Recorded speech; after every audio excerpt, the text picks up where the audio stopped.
photographer and creative coach in St. Paul, Minnesota. In February 2014, she sustained a traumatic brain injury after falling on a patch of ice and landing full force on the back of her skull. Amy since has written 2 books on her experience: Life with a Traumatic Brain Injury, Finding the Road Back to Normal, and Surviving Brain Injury, Stories of Strength and Inspiration, a collection of stories written by brain injury survivors and caregivers from around the globe.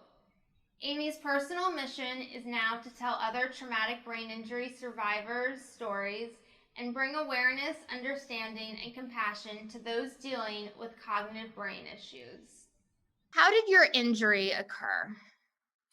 I actually fell on a patch of black ice. It was February and I live in Minneapolis, so we have, cold weather and ice and snow here. And I had taken my dog out for a walk and it was really cold and she really didn't want to walk. So I had picked her up and our driveway had a fairly steep incline to it. And so I had her in my arm and I was walking, the driveway just looked wet. It had been cleared and sanded and everything, but I still managed to hit a patch of black ice and my feet just went right out from under me. And, they figure I grabbed onto her like that. And so I literally landed head first. My head broke my fall. And then were you rushed to the emergency room, or did you voluntarily go to the emergency room, or how was? I did not go to the emergency room. I got up. I knew I wasn't okay. I called a neighbor to have her come over.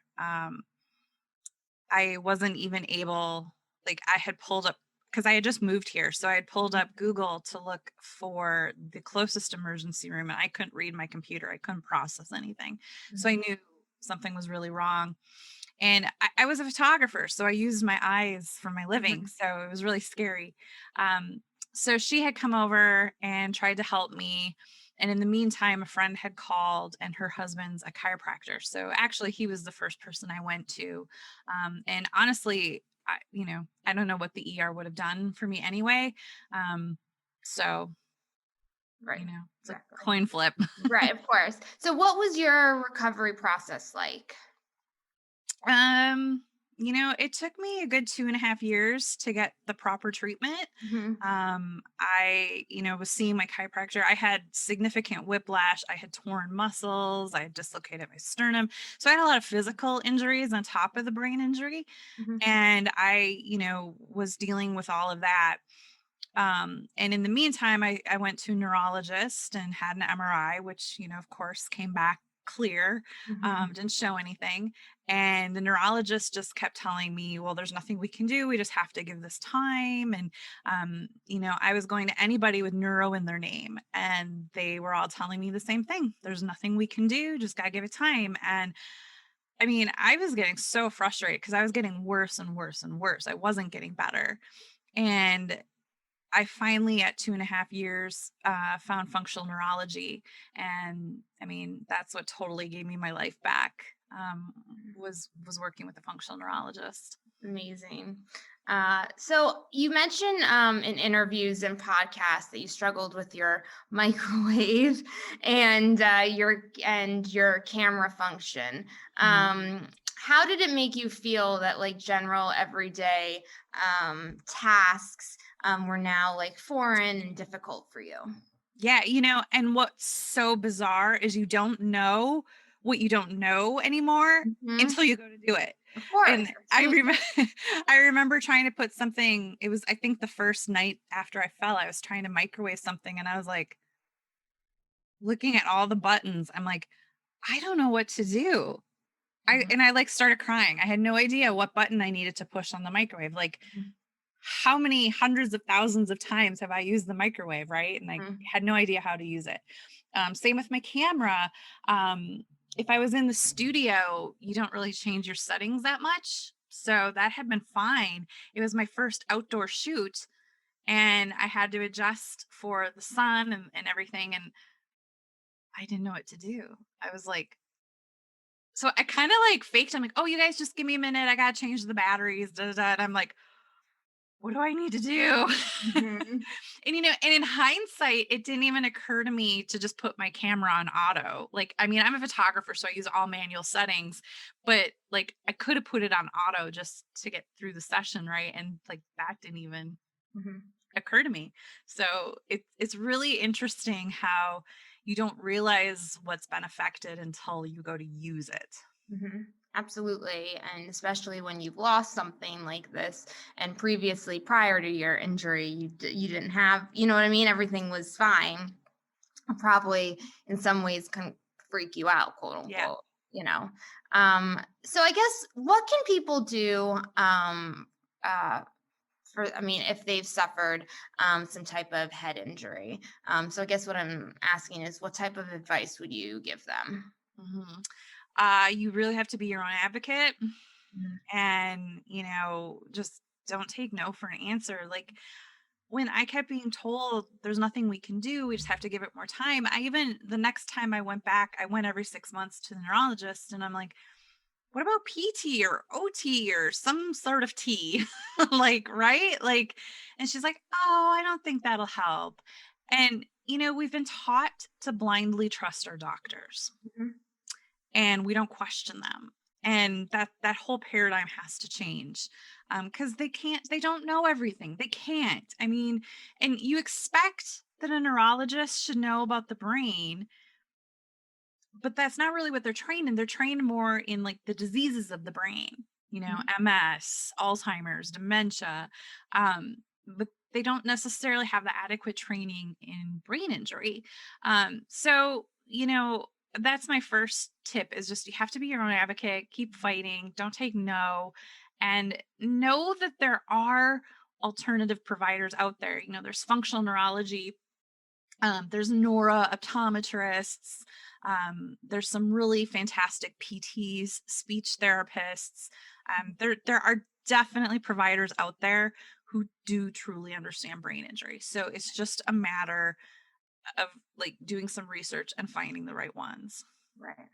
Now, for I know you've spoken about functional neurology, and that's something that you speak about in your books and as a resource and so forth. But for those that don't know, what is functional neurology?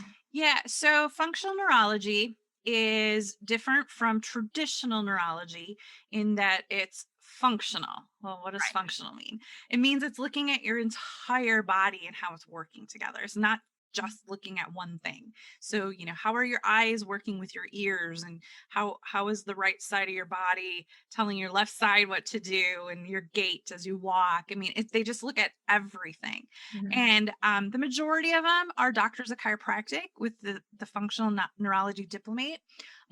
But pretty much anybody can get the functional neurology diplomate. Mhm. So there's PTs out there with it. There's Chinese medicine doctors out there with it. So there's definitely a lot of them out there, but not all of them specialize in brain injury. So you Mhm. do have to really ask a lot of questions and make sure that their focus is brain injury. Yeah, absolutely. And now, as far as like symptoms, if some, that a person should look out for prior to going to the doctor, what would you say? I mean, clearly your injury was different than some of the other, injuries that can occur. But generally speaking, from your experience, I guess what symptoms would you have somebody look out for? Are you asking more as a patient or as a caregiver or No, I'm all of the talking about above? as well, as a patient, yes. Okay. Like, if somebody in your shoes was in your shoes. Yeah. Just to, your body best, and anything that doesn't feel right, people are told all the time, oh, this isn't from your brain injury. This isn't related. This isn't connected. And you know what? It probably is. If it didn't Mhm. exist before the brain injury, it probably is a Right. result. The brain controls your entire system. Mhm. It controls your autonomic system. It controls everything. It controls the blood flowing in your body. So whether it seems hormone related or it's headaches or vision is probably the number one complaint that isn't taken seriously. I kept complaining something was up with my eyes, and as I said, I was a photographer, so I use my eyes for a living. I'm very in tune with my eyes. And I knew something wasn't right. And I kept being told, well, your eyes are fine. And like, technically, the eyes were fine, but it was the tracking, the way my eyes were, they weren't tracking together. And that was causing me a whole lot of problems. So, it's not just the cliche, you have to hit your head, right? Like you don't have to hit your head to have a brain injury. You don't have to lose consciousness. Some of the main symptoms they list out are, headache, nausea, vomiting, um, vision loss, amnesia, but you only need one of them to classify as having a brain injury. You don't have to have all of them. Right. Just one thing that's rocking your world differently is enough to, qualify that, yeah, I have a brain injury. Absolutely.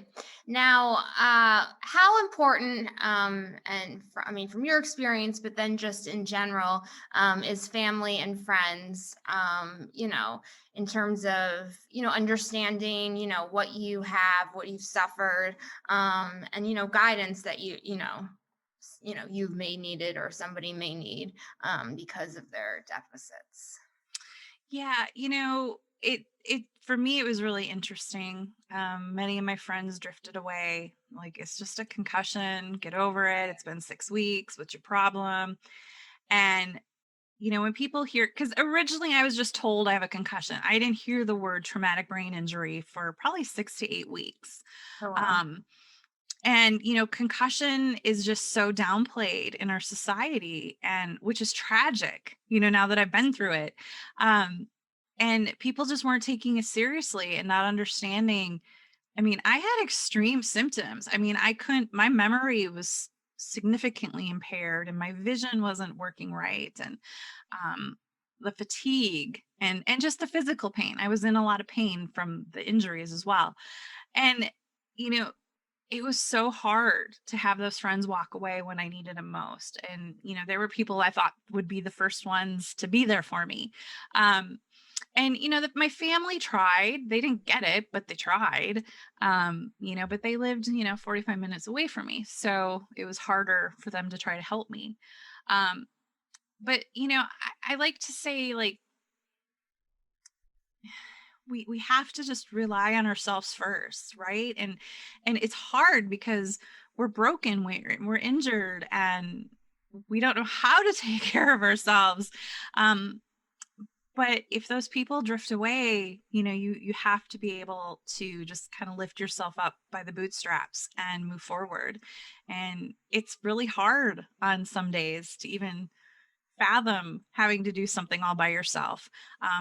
My one thing I do regret is, so I had a couple good friends that totally stuck through it with me. I wish I had brought someone with me to my appointments. I think it might have made a big difference. It may or may not have, right? Because I felt like the neurologist didn't believe me. Like I could walk, I could talk. I remember getting my records, and she had written that I was nicely dressed, good hygiene, blah blah blah. I was wearing the same sweatsuit I had worn for like 5 days, and I probably hadn't showered in 5 days because showering took so much energy. But that was what she saw, right? That I looked groomed and cute or whatever. And it's like, if I'd have had a friend with me who could say, this isn't Amy, this isn't her normal, there is something wrong, Right. like that might have made a difference. Mm-hmm. Absolutely. And also for them to like be the ears, because I didn't always remember everything that was said. Yeah, no, absolutely. And well, I have a brain injury, so it's a little different. I mean, so like, but than like a typical person. But it's funny. I have my mom come with me like all the time. Not all the time, but I'm just saying, especially when you're getting important Mm-hmm. information. And even if you're in a state where you've heightened anxiety, or if you're deaf. I mean, I'm not talking about you specifically, but if your deficit, gives you trouble interpreting and so forth, it's always nice to have somebody there, Yeah. to be that like second ear and also ask questions that you may not be able to ask. I definitely agree with you on that advice. So having read about TBI, I learned that interpersonal relationships could change. And so you've experienced a little bit of that, as you were talking about, like with your friends and so forth. But why do you think specifically these friendships and relationships changed? I mean, You was it know, because of your injury? Was it, the behavior?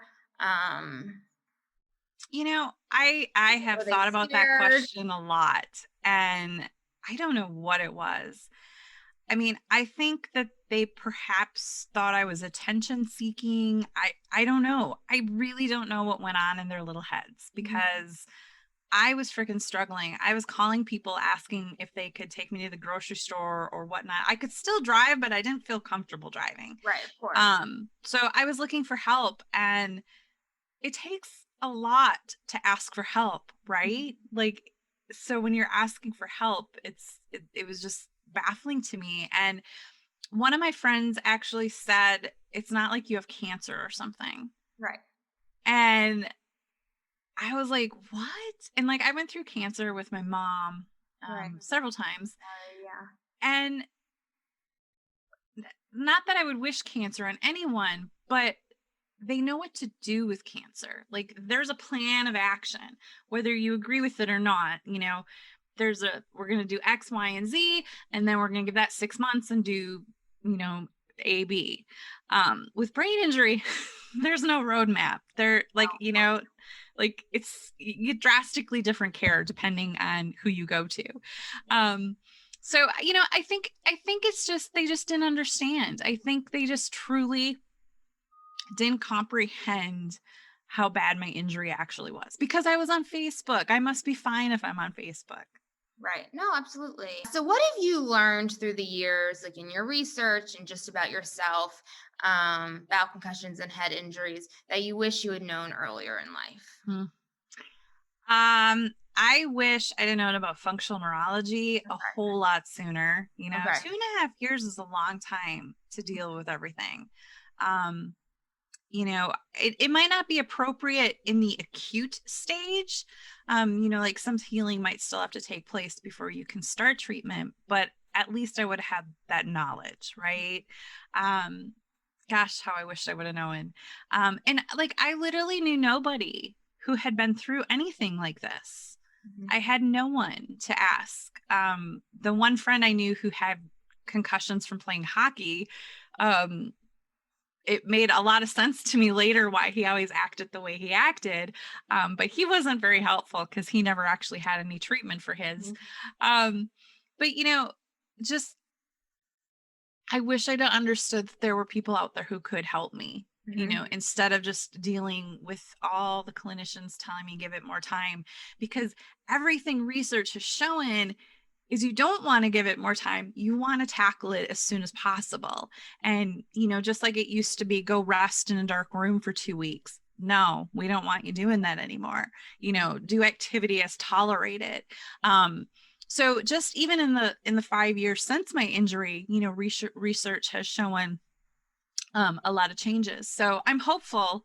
It's 2020 and we still don't fully understand the brain, No, so absolutely. The brain is constantly changing, and we're constantly yeah. learning about the brain, every day. Mhm. So, and research, I mean, there's all different types of research coming out, every day. So, anyways, so your book, we've a few books, but your book titled Life with a Traumatic Brain Injury, Finding the Road Back to Normal, and your newest one, Surviving Brain Injury, Stories of Strength and Inspiration. What can readers anticipate to learn from your books? Mhm. Your message. So my first book is a collection of my articles that I had written on Huffington Post. And so how Huffington Post came about was actually on my 1 year anniversary. I decided to write a post as sort of a screw you to all those friends that walked away. Like, this is the hell I've been going through for the past 12 months. So, on my 1 year anniversary, I put it on just my own personal blog. And a friend that I had made since my brain injury, she was like, you should really submit this to Huffington Post. And I was like, why? Who cares? And she's like, I just have a feeling, like, I think you should submit it. So she did all the research and helped me get it submitted.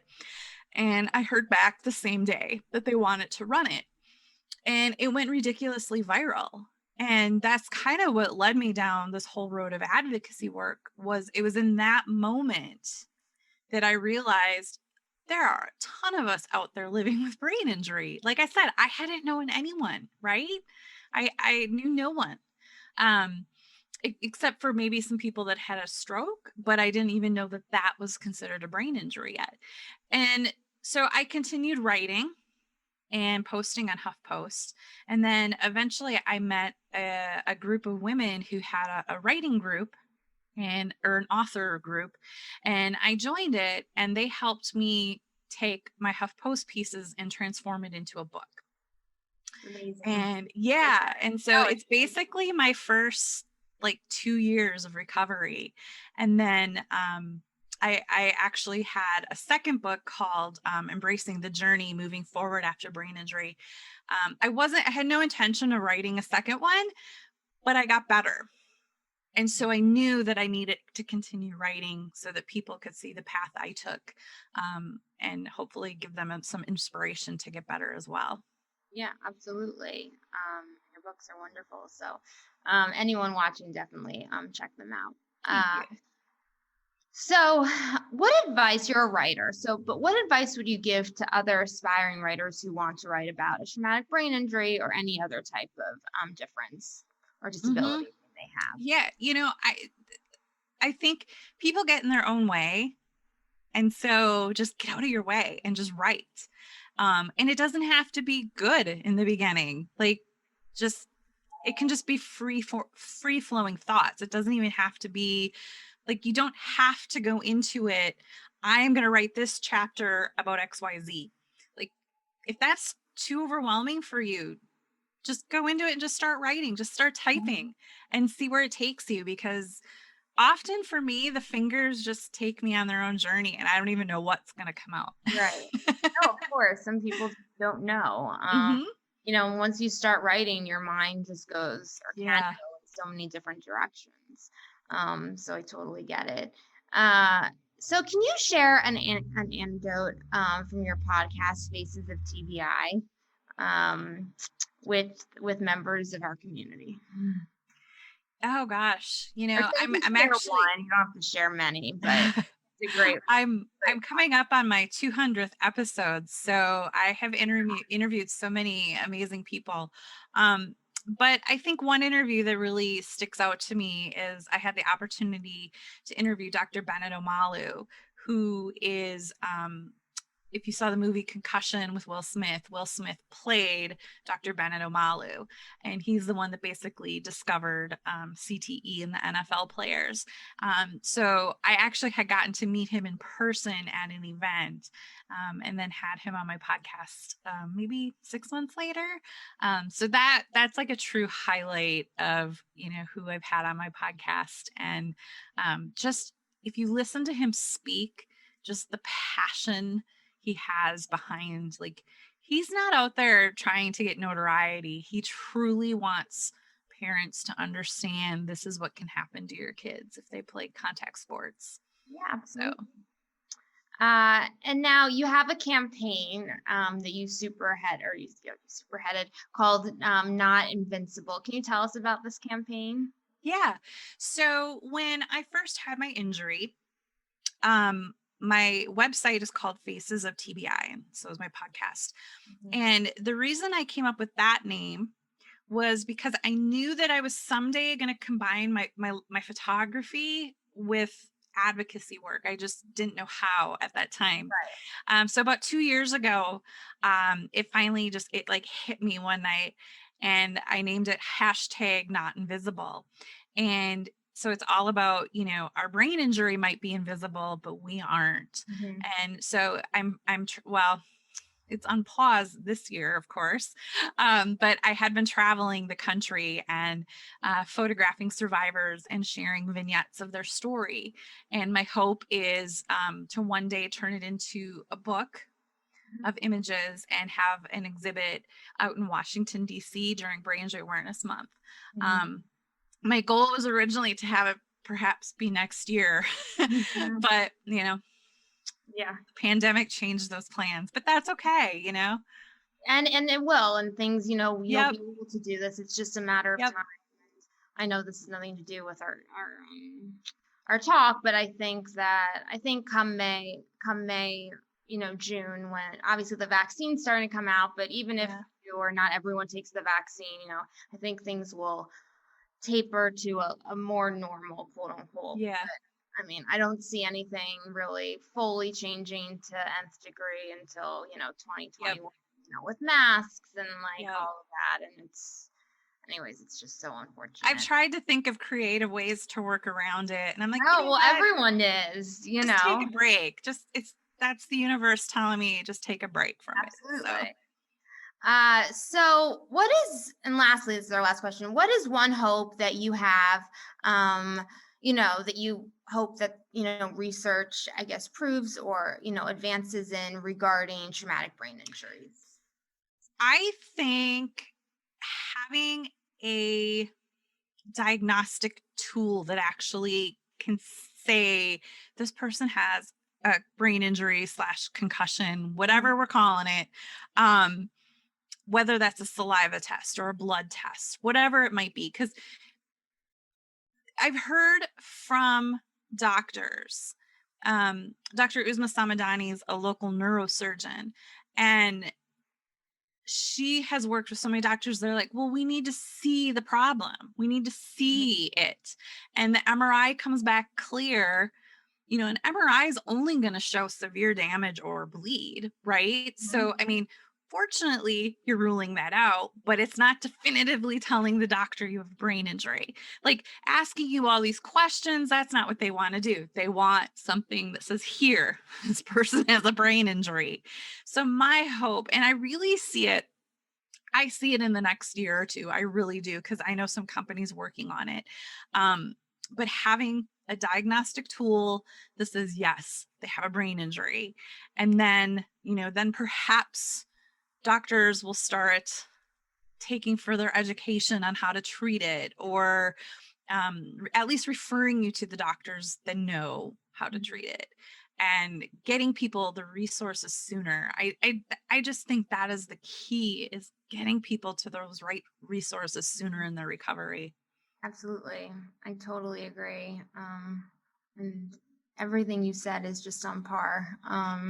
You're wonderful at what you're doing. I know it's not, I mean, everything's not easy, especially after a, brain injury, or a concussion, but you're doing amazing things. Well, So, thank you, and uh, so are you. well, thank you.